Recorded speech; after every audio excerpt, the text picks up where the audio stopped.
mas eu sofria muito, muito, muito no trabalho. Eu não conseguia concentrar. Eu tinha vontade de chorar e chorar e chorar. Você conhece gente assim? Então é muito difícil que você seja alguém que vai julgar a todos por igual e dizer que quem quer trabalhar e quer não depender de ninguém tem como trabalhar e não trabalha porque é vagabundo, porque não quer, ou porque este governo está mal acostumando as pessoas. Todas teorias dolorosas que fazem um mundo pior em vez de fazer uma sociedade melhor. Por quê? Porque estamos falando coisas que não devemos falar.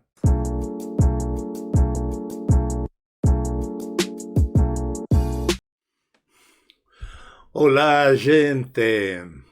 Uma nova aula, que lindo! Esta nova aula rememora uma aula anterior titulada Entenda por que o Evangelho de hoje foi ensinado de forma errada. Essa aula anterior tem dado inquietudes nas pessoas. E uma pessoa, uma mulher, uma moça, cujas letras correspondem ao seu nome, vou mencionar MMDCS. Querida amiga MMDCS, estou respondendo hoje a tua preocupação, teu comentário que eu vou ler. Eu vou ler tal como você escreveu. Não entendi bem, mas eu creio que pode extrair a essência da tua inquietude. E vou responder neste vídeo de hoje. Você escrevia assim, em questionamento ao tema do vídeo, que é entendendo por que o Evangelho de hoje foi ensinado de maneira ou de forma errada. Então você questionou o seguinte, abre aspas, as autoridades são instituídas por Deus, cristãos e patriotas. Se daqui a alguns meses o comunismo se instalar no seu país e pessoas passando fome, somos culpados por omissão. Deus não gosta dos covardes. Deus não enviar anjos. Ora, fazer o que nós temos que fazer. Estamos neste mundo onde não existe neutralidade. Enquanto uns cruzam os braços, outros fazem dobrado o trabalho de conscientizar os outros de errar. Dá para entender perfeitamente. Não se preocupe, eu tenho uma resposta para ti e para muita gente que deve estar pensando assim. O miolo desta tua questão levantada é que nós somos responsáveis por nos meter na política e questionar as coisas, nos manifestar em contra e, enfim, fazer nossas manifestações para que não haja um governo comunista, para que não haja fome, para que não haja desgraça, enfim. E você, por um lado, diz que as autoridades são instituídas por Deus, cristãos e patriotas. Com todo respeito, com todo carinho, porque você está participando e ajudando a que muitos que não se animam a falar como você, falem e ouçam e reflitam sobre o teu questionamento, assim que você fez muito bem em participar e vai abençoar a muitos. Eu quero esclarecer preliminarmente algumas coisinhas que tu está falando aqui, alguns pontos, e depois vou dar minha resposta bíblica. As autoridades são instituídas por Deus, cristãos e patriotas. Primeiro de tudo, as autoridades políticas não são instituídas por Deus, porque elas não são instituições, que é algo muito diferente. Os homens que compõem os governos não são instituições. A instituição é o governo, é o Estado, mas os homens e mulheres que governam não são instituídos por Deus. São estabelecidos, assim diz a Bíblia. São estabelecidos. Deus coloca como básico, como estabelecido, como estáveis, como fundamentais, para que haja governo, para que haja harmonia, para que haja paz, para que haja justiça.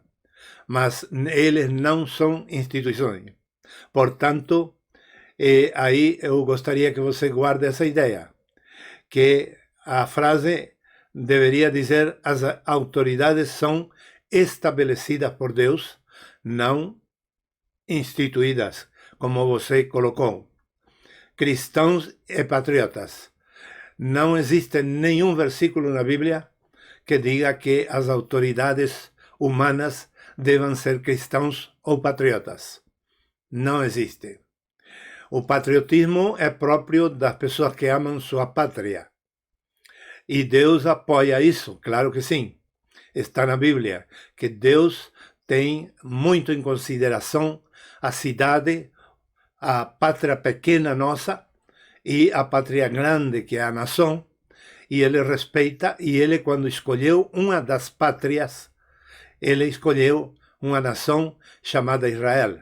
Ou seja, ele tem consciência plena da individualidade das nações e das separações do mundo entre nações, e ele respeita. Portanto, o amor à pátria, Deus apoia. Tudo bem, mas a Bíblia não diz que o governante deve ser patriota. Isso a cidadania é que deve reclamar e pedir e buscar que assim seja. E que sejam cristãos menos. A Bíblia não diz que devem ser cristãos os governos, pelo contrário. Na Reforma Protestante de 1557, 60, mais ou menos, foi estabelecido a separação do Estado da Igreja e da Igreja do Estado. Portanto, a nossa crença dos verdadeiros e genuínos evangélicos é que os evangélicos, os cristãos, católicos também, não deveriam estar no governo, em nenhum governo, formar parte com o governo. Isso é, para nós, não somente antibíblico, porque está na Bíblia, e também é antitradição protestante ou evangélica. Portanto, isso é a negação do Evangelho. Tacitamente é a negação do Evangelho. Portanto, esses dois conceitos que você usou aqui estão equivocados. Agora, com todo respeito, eu vou continuar desenvolvendo uma resposta de todos os demais pontos que você menciona ali, principalmente baseado na questão da autoridade. Vou ler a passagem da Bíblia que você usou, embora não citaste. Eu vou usar essa passagem, Romanos capítulo 13, vou ler e depois vou fazer um pequeno comentário. Romanos 13, do 1 ao 8. Submeta-se cada pessoa às autoridades superiores. Ou melhor, eu vou ir lendo e vou explicando já. De novo, submeta-se cada pessoa às autoridades superiores. Aqui estou falando de pessoas, homens e mulheres, que são superiores. Segundo ponto. Se elas no governo são autoridades superiores, quer dizer que eu, como cidadão, devo ter autoridade para reclamar a autoridade deles ou neles. Porque se eu não tenho autoridade, eu não tenho direito de reclamar dos governos nada. Eu devo ter autoridade. Por isso diz autoridades superiores. Eles são superiores a nós, que somos autoridades. Então, aqui se refere a homens e mulheres. Não há autoridade exceto de Deus. Aqui já não se refere a pessoas, senão ao conceito autoridade, à faculdade de autoridade. Quando diz não há autoridade exceto de Deus. Está falando da faculdade de ter autoridade. Essa faculdade de autoridade é a verdadeira autoridade que devemos obedecer. Não tanto o homem e a mulher, que exerce temporariamente a autoridade, que na primeira parte do versículo se refere a homens e mulheres, e a segunda parte está se referindo ao conceito, ao valor autoridade. Então diz, não há autoridade exceto de Deus. E aquelas autoridades que é de parte de Deus, aquelas autoridades que existem, foram estabelecidas por Deus. Quais são as autoridades estabelecidas por Deus que existem, que sempre existiram e continuam a existir? Quais são essas autoridades? A maioria das pessoas que citam esta passagem da Bíblia para defender sua cor política não têm ideia de quais são as autoridades, como diz aqui, que existem porque estão em Deus e vêm de Deus. São 5. O esposo sobre a esposa, os pais sobre os filhos, os patrões sobre os empregados, os políticos, o Estado, melhor, sobre a cidadania, e os pastores sobre as ovelhas no limite da cidade. Essas são os 5 territórios de autoridade que existem e que Deus estabeleceu. Portanto, temos que entender que nesta segunda parte que está falando de autoridade que está em Deus e é de Deus e vem de Deus, elas vêm para esses 5 territórios. Portanto, aqui diz, e aquelas 5 autoridades que existem foram estabelecidas por Deus. Deus estabeleceu o governo, mas Deus não diz tem que ser democrático, tem que ser republicano, tem que ser ditadura, tem que ser presidencial, tem que ser monarquia. Deus não diz. Aqui, quando foi escrita essa palavra, o governo era monarquia. Era monarquia. Então já não se ajusta esta passagem aos governos de hoje, hipoteticamente, porque não tem pontualmente uma abordagem com respeito a governos da democracia, e muito menos de ditaduras. Então, temos que entender que está se referindo ao rei. Essa autoridade, esses são os homens que estão dentro desta passagem, como autoridade. E aqui diz, então, que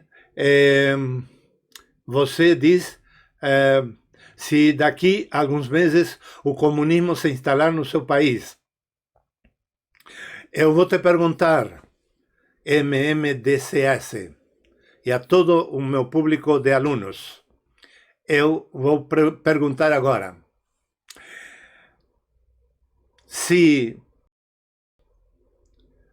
vem o comunismo e vai haver miséria e fome, como você diz na sua abordagem, na sua questão, você acha que hoje não há fome e miséria? As sociedades do mundo inteiro estão divididas. Quando num governo, vamos supor que você, MMDCS, você, neste governo, não está padecendo fome nem miséria, por isso está temendo que venha o comunismo. Você está muito bem, para você não falta nada. Mas para milhões está faltando até o bocado de pão de cada dia. Para milhões. E muitos outros milhões de brasileiros e de pessoas que amam o Brasil e vivem aqui, muitos outros milhões sobrevivem mediante uma pequena ajuda em dinheiro do governo, que às vezes não alcança nem para comer, mas é alguma coisa. É uma política que ajuda, e é uma política de justiça social. Isso não é tirar do bolso do rico para dar para o pobre, não. É tirar dos cofres do Estado, onde vai o dinheiro de todos nós, pobres e ricos, e administrar de maneira um pouco mais justa. Isso é o que está acontecendo. Mas, em todo governo, há pessoas beneficiadas e não beneficiadas. Neste caso, você está bem beneficiada, tanto pelo seu trabalho, provavelmente com a ajuda do governo em alguma coisa, pelo menos alguma lei que lhe favorece, porque vamos supor que houvesse uma lei que dissesse que as mulheres não podem se empregar, e você é uma mulher, e você não estaria tão feliz hoje dizendo, poxa, eu quero ter um emprego e não posso porque a lei não me possibilita. Mas vamos supor que você tem todas as leis a seu favor. Você tem um emprego, tem um trabalho, tem a possibilidade de trabalhar fora, de ganhar seu dinheiro, ou trabalhar em casa e ganhar bem. Enfim, você está bem neste governo, mas há milhões que não.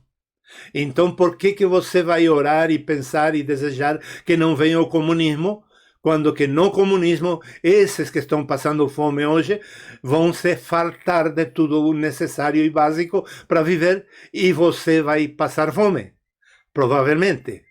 Então, realmente é um desejo egoísta orar e falar essas coisas. Por quê? Porque realmente todas as pessoas necessitamos do Estado. Todas. E todos os cidadãos necessitamos trabalhar. E todos, a maioria, procura trabalhar e ter uma vida honesta. Eu tenho certeza, porque já tenho falado com muita gente, aqui em outros países também, que as pessoas que recebem um auxílio do governo se aborrecem, porque não querem viver disso. Querem viver do seu próprio trabalho, da sua própria empresa. E não têm recursos, nem leis, nem meios para fundar suas próprias fontes de trabalho. Então, é um questionamento muito leviano nessa parte. Então, voltando a Romanos, capítulo 13. E aqueles que resistem trazem sobre si a condenação. Nós não devemos resistir à autoridade de Deus, mas as autoridades humanas podemos resistir. Isto a Bíblia não proíbe. É direito do cidadão. Só que temos que fazer em paz. Nada de bagunça, nada de violência, nada de vandalismo, senão em ordem e dentro das leis, enquanto houver lei, pelo menos. Então diz aqui, aqueles que resistem trazem sobre si a condenação. Trazem. Não é que vamos esperar que nos condenem. É condenação de Deus, do próprio Deus, enfrentar a autoridade, porque a autoridade vem de Deus, mas não os homens. Agora, há casos em que a autoridade de Deus está simultaneamente no homem. E já vamos ver esse ponto. E aqueles, já li, pois os governantes não existem para incutir medo naquele que faz o bem, mas naquele que é mau. Aí está o segredo. Quando os governantes incutem medo na pessoa que está fazendo o bem, então ele não tem autoridade de Deus. Está contra a autoridade de Deus. E é ele que está resistindo à autoridade de Deus. É ele que está, esse governante, que está em contra do que faz o bem. E não só a liberdade de culto, não me refiro somente a isso. Em quase todos os países, nos dias de hoje, o globalismo instalou uma perseguição ao trabalhador e aos pobres. E vocês devem ter visto muitos vídeos. Os policiais chutando as mantas onde aqueles trabalhadores de rua colocam um monte de joias que eles fabricam e outras coisas que eles fabricam, colocam ali. Eu tenho visto vídeos de policiais juntando a maçã, a laranja, tudo jogando no lixo para ir chutando aos trabalhadores que estão na rua trabalhando. Isso realmente tira desse tipo de governo a autoridade de Deus. Eles não têm autoridade de Deus.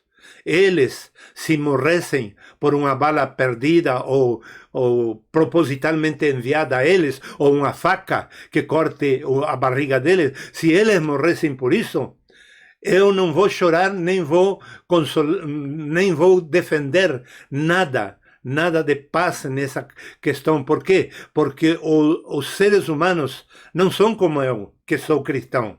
Eu não faço essa coisa, nunca faria isso. Eu me largo a chorar, junto minhas coisas se puder, porque em muitos casos eles jogam tudo no lixo, não dão nem oportunidade para a gente levar para casa. Então eu me largaria a chorar, fecharia o meu rosto e iria para casa chorando e clamando a Deus por misericórdia, e Deus vai me atender e vai me retribuir aquilo que me tiraram de mim.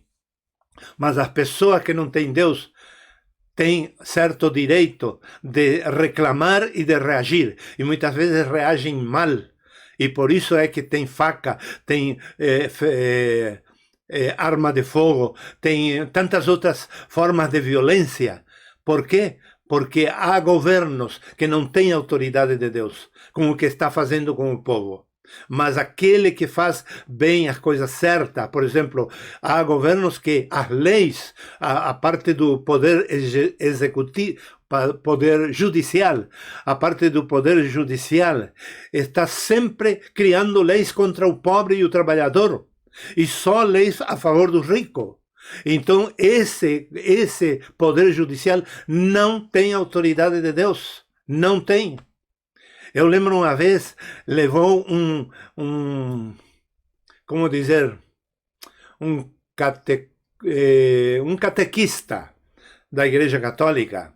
Ele levou uma queixa contra mim num juizado, aparentemente de calúnia com respeito a crianças, porque eu era o pastor da igreja dessa cidade e reuníamos muitas crianças do bairro para brincar, para estar ali e ter uma leitura da Bíblia, uma oração, tudo isso.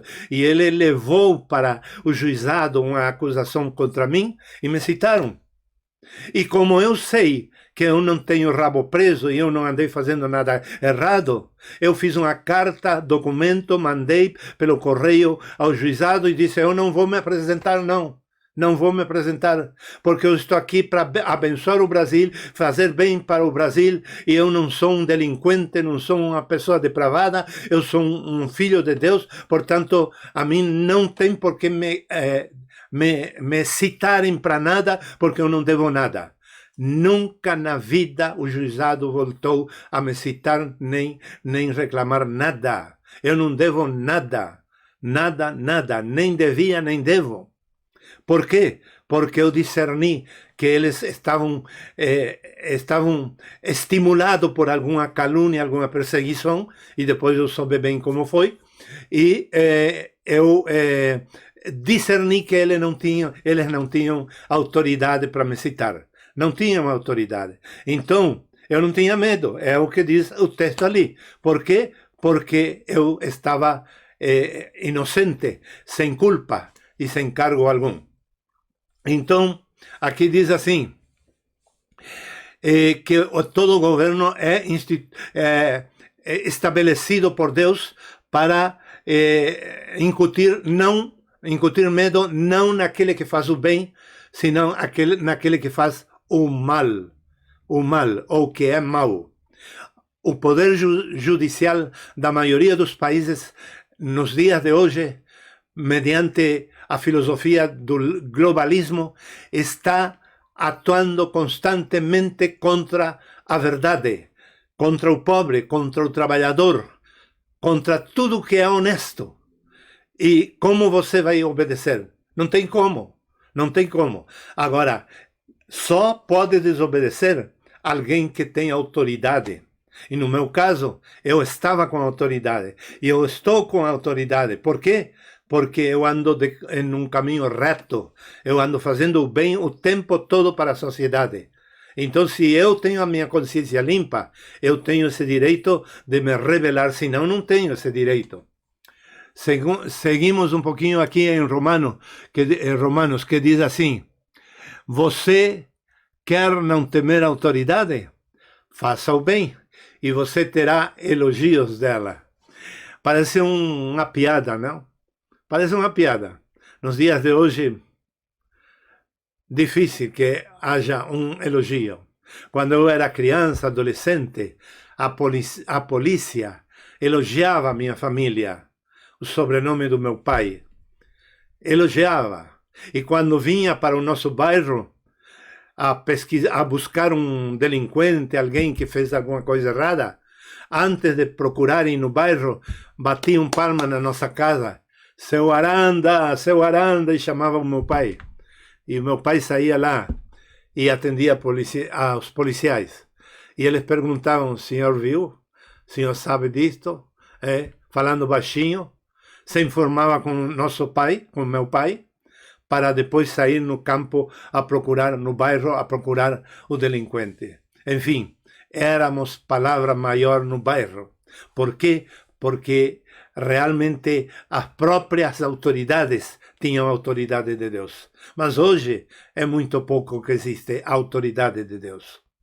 Então, arredondando um pouquinho com o seu argumento MMDCS, DCS, exato.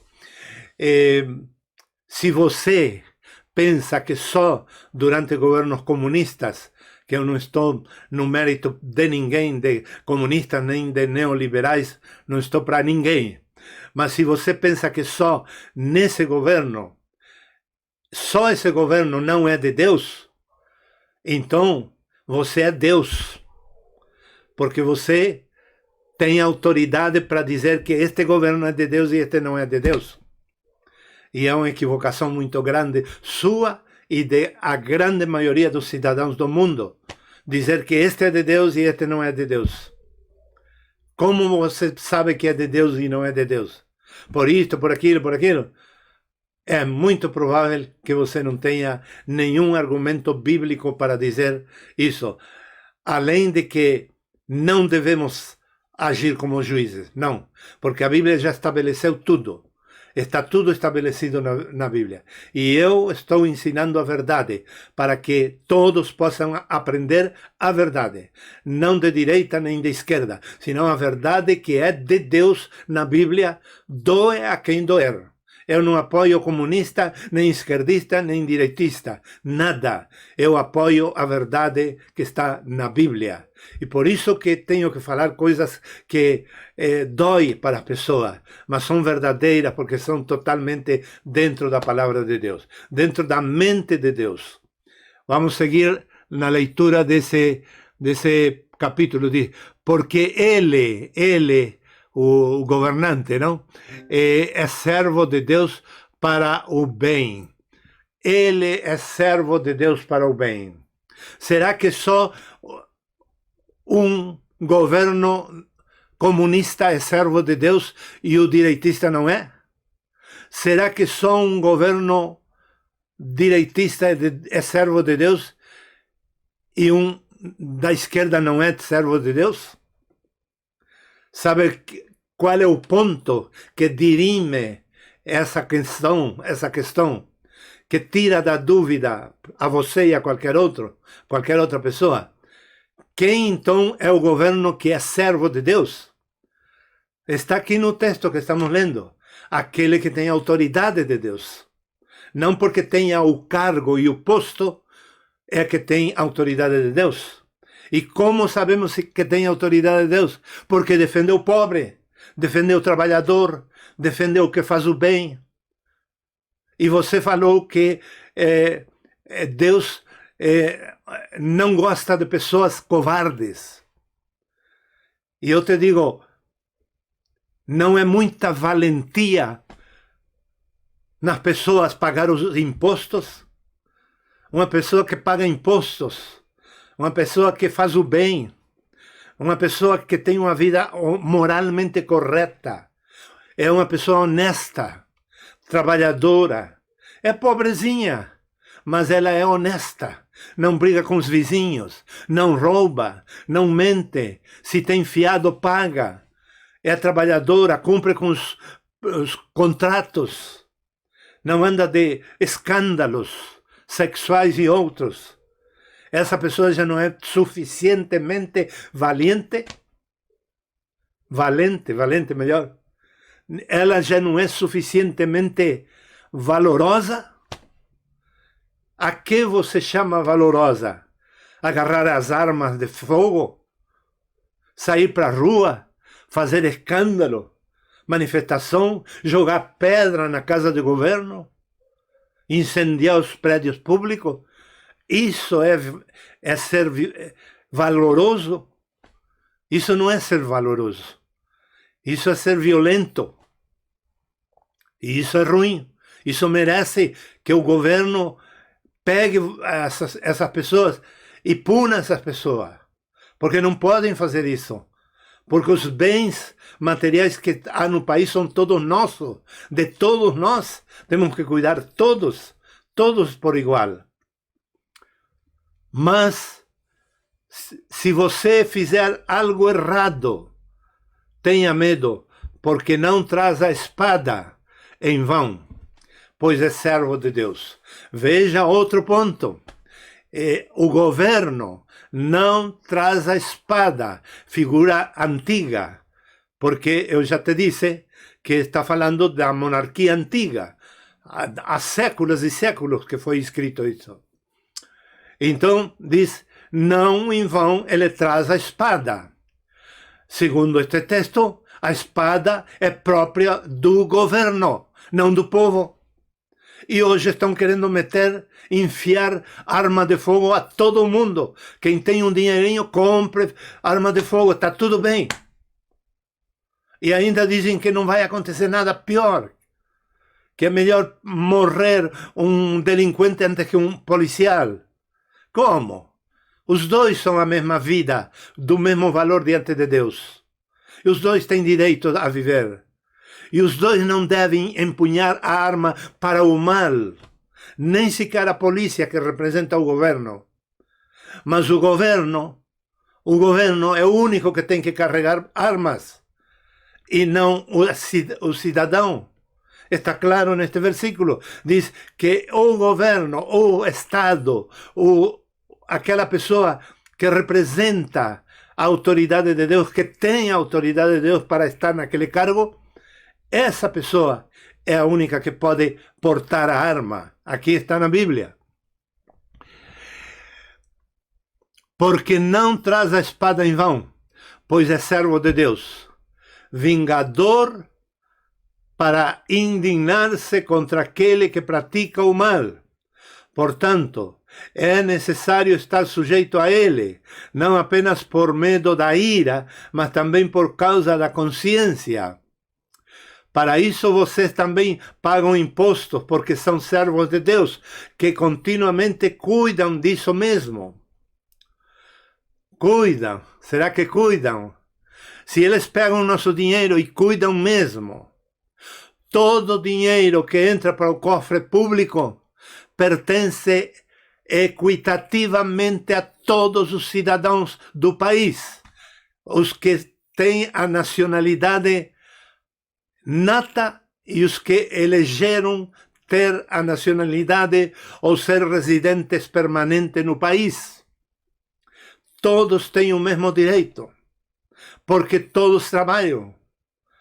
Quem não tem direito de nosso dinheiro nos cofres do Estado são os vagabundos que não trabalham, que se dedicam à delinquência. Mas isso o governo tem que controlar. Tem que colocar no presídio, tem que dar-lhe condições de que mudem de vida, sempre pensando que vão mudar. Porque se o governo vai botar preso as pessoas convencido que não vai mudar, então é a mesma coisa que a cadeira elétrica ou qualquer outro método de morte. Tem que ter bom ânimo. Tem que ter uma atitude correta. E nós temos que votar em pessoas que pensam assim. Porque todas as vidas têm o mesmo valor aos olhos de Deus. Você sabe por que tem gente que é delinquente? Muitas delas não todas, querem trabalhar e viraram delinquentes porque cansaram. Eu lembro uma vez, há muitos anos atrás, havia um rapaz que foi recém-convertido a Cristo numa igreja evangélica e tinha o pastor dado um trabalho para ele, a igreja ou a comissão diretiva deu um trabalho para ele de construtor ali, ele estava trabalhando, mas ele trabalhava uns minutos e sentava, outros minutos e sentava. E o pastor me disse a mim, olhando ele, deu um sorriso assim, um sorriso meio lastimeiro, doloroso, digamos assim, e disse: coitado do fulano, ele é como que está covardado da vida, disse. Olha como ele custa trabalhar, demora a trabalhar, custa muito para ele pegar a colher e o balde e trabalhar. E eu aprendi com esse pastor nessa ocasião, há muitos anos atrás, que realmente tem muitos trabalhadores que para eles é uma carga o trabalho, mas não querem depender dos outros, querem depender do seu trabalho, mas trabalham com esforço, com sacrifício, com dor. A dor pode ser física, a dor pode ser emocional. Eu mesmo vivi em parte essa experiência. Eu tive uma decepção muito grande, uma amargura muito grande, que durou, não vou lembrar bem exato, uns 8 anos, durou essa amargura, essa tristeza. E foram 8 anos que eu sofri no trabalho. Eu trabalhava contra a minha vontade, mesmo que eu queria ser independente e não depender de ninguém. E tinha família, tinha que cuidar da família, e cuidava com amor e com dedicação para que não faltasse nada, e nunca faltou nada, graças a Deus. Mas eu sofria muito, muito, muito no trabalho, eu não conseguia concentrar, eu tinha vontade de chorar e chorar e chorar. Você conhece gente assim? Então é muito difícil que você seja alguém que vai julgar a todos por igual e dizer que quem quer trabalhar e quer não depender de ninguém tem como trabalhar e não trabalha porque é vagabundo, porque não quer, ou porque este governo está mal acostumando as pessoas. Todas teorias dolorosas que fazem um mundo pior em vez de fazer uma sociedade melhor. Por quê? Porque estamos falando coisas que não devemos falar. E vou terminando aqui, na passagem de Romanos. Portanto, é necessário estar sujeito a ele, a esse governante que prioriza os pobres e os trabalhadores e aqueles que fazem o bem. E eu já te disse, aquela pessoa que paga imposto já faz muito bem, muito bem. Então, o governo deveria estar administrando dinheiro para 90% da sociedade, porque é só buscando uma cifra aproximada, não tenho estatística, porque haveria 10% talvez de pessoas que realmente são delinquentes e não trabalham, e não querem trabalhar. Mas a maioria quer trabalhar, a maioria é gente honesta, a maioria é gente boa, que pelo menos paga seu imposto, que pelo menos paga sua comida, trabalham, ganham. O governo dá um subsídio. E onde ele leva esse dinheiro? Aos paraísos fiscais de outros países? Ele compra casa na praia? Não, ele gasta aqui no Brasil. Então, ele está cooperando com o mesmo dinheiro que o Estado dá para ele, e esse dinheiro fica aqui no Brasil. Então temos que ter misericórdia, entender que este povo é trabalhador, é patriota e é cristão. Se você acha que tem que ser cristão e patriota, aí está. 90% da sociedade brasileira é essas duas coisas. Então temos que ter tranquilidade e paz, raciocínio sarado, liberto, pensar corretamente para poder fazer pátria, porque senão falamos à toa aqui, falamos à toa lá e só estamos destruindo e fazendo antipátria. Termino esta passagem dizendo assim: paguem a todos o que devem. Aquele que tributa, tributo. Ao que temor, temor. E a quem honra, honra. Não devam nada a ninguém, a não ser amar uns aos outros. Fechando o tema de hoje. Meu Deus. Eu fico impactado com a palavra de Deus. O Espírito Santo me fala pela palavra, meu Deus. Às vezes, na minha carne, parece que eu quero botar a mão na boca do Espírito Santo e dizer, não me fale, por favor, porque ele me fala todos os dias, constantemente, minuto tras minuto, ele está me falando. Eu ando caminhando, orando, trabalhando, fazendo as coisas, cozinhando, lavando roupa, e o Espírito Santo está aí, no meu ouvido. E eu ouvindo tudo que ele fala, e digo, meu Deus, esse Deus sim que ama, porque não me deixa um segundo sozinho e não me abandona. E assim cuida de milhões e milhões do mesmo jeito. E sabem que a palavra de Deus aqui é gloriosa. Diz, não devam a ninguém nada. A única dívida que vocês podem ter e que teremos a vida toda, certamente, é o amor. No demais não devemos dever. E eu te digo, minha querida amiga MMDCS, meus amigos, minhas amigas, meus alunos, meus companheiros, eu digo a cada um de vocês que quando a gente consegue chegar num ponto que não deve mais para ninguém, a não ser contas a crédito que a gente está pagando mensalmente. Isso é normal. Isso é normal, a gente está pagando. Mas não dever é no sentido, aqui na Bíblia, no sentido de ficar devendo, negar que deve ou propositalmente não pagar. Então, quando a gente chega nesse patamar que não deve mais a ninguém, há uma tendência da gente se gabar, se parabenizar e dizer, eu sou uma pessoa honesta. A mim, que me tirem o chapéu diante de mim, a mim que me respeitem, que não me venham com desaforo, porque eu pago a todo mundo, que não me venham com brincadeiras desse tipo, porque eu não devo nada a ninguém. A tendência é essa. Mas é uma tolice, é uma criancice pensar assim. Porque quando nós pagamos tudo, e eu já vivo essa experiência há muitos anos, eu já não sabia o que é dever nada a ninguém.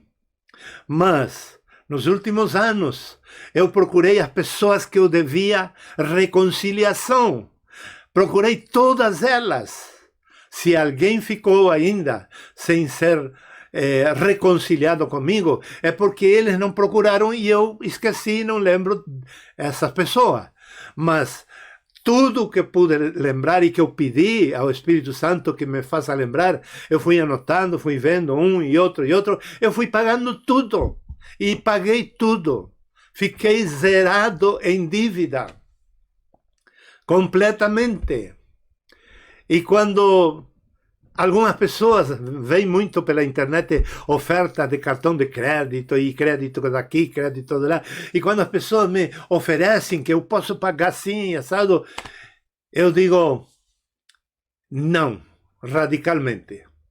Porque eu só paguei alguma vez parcelado cursos, porque eu sou muito estudioso, eu gosto muito de estudar, eu não paro nunca de estudar. Se o curso for da minha vontade, da minha necessidade, da minha curiosidade, eu vou pagar em parcelas, claro que sim, mas isso é no cartão de crédito. Mas criar dívida, me dá isto que eu te pago tal dia, isso eu não faço há décadas. E eu não me gabo, eu não me sinto superior por isso. Eu não sou melhor que ninguém, pelo contrário. Se eu não compartilho o que eu tenho, eu sou um miserável. Eu não devo a ninguém nada. E onde está o meu medo de compartilhar o que eu tenho? Não existe, não deve existir medo. Se existir medo, é porque eu sou egoísta. E eu rechaço essas coisas. Mas então, se chegamos a esse patamar, e estamos muito satisfeitos, que não é pecado estar satisfeito, alegre, feliz, e também dar testemunho disso, ensinar a outro como fazer para viver sem dívida. Dá para fazer até curso disso. A gente pode ajudar a pessoa, claro. Mas quando chegamos a esse ponto, temos que lembrar que Deus disse na sua palavra que nós vamos continuar devendo uma só coisa. E que isso é impagável. É o amor. Amar a pessoa. Por isso que é bom a gente amar todos os dias. Até as pessoas difíceis. Às vezes a gente engole saliva com dificuldade. Fecha a boca para engolir. E fica como algo trancado aqui. Porque a gente diz, meu Deus, aguentar esta pessoa, aguentar esse desaforo, suportar essa ofensa. Mas é que eu tenho que pagar amor cada vez que a pessoa gera essa dívida. Porque a pessoa que ofende está gerando uma dívida. E sou eu que tenho que pagar. É assim o mandamento de Deus. Paguem com amor. E se eu tenho amor, eu vou pagar. E vou deixar ele sem dívida, sem culpa, sem pecado. Somos perdoadores e libertadores da culpa do mundo inteiro, onde quer que nos vá, porque Deus vive em nós. Agora, se não temos Deus, fica difícil, porque já tem crente em Deus que para eles é difícil perdoar, imagina os outros. Então, meus queridos, termino aqui, minha querida amiga. Desculpa se em alguma parte eu fui muito pesado na explicação, mas eu adorei tua participação. Gostei muito mesmo. E quem dera que muitos alunos e muitos daqueles que estão assistindo meus vídeos perguntem para que eu possa ajudá-los, assim como estou fazendo no dia de hoje. Deus abençoe a todos vocês. Eu vos amo, por isso estou dedicado a vocês. E vou me dedicar a vocês e a todos os meus alunos daqui à eternidade. Até o último suspiro da minha vida estarei trabalhando nisto, porque é uma missão que Deus me deu e eu vou cumpri-la com a ajuda de nosso Senhor Jesus Cristo. Boa tarde.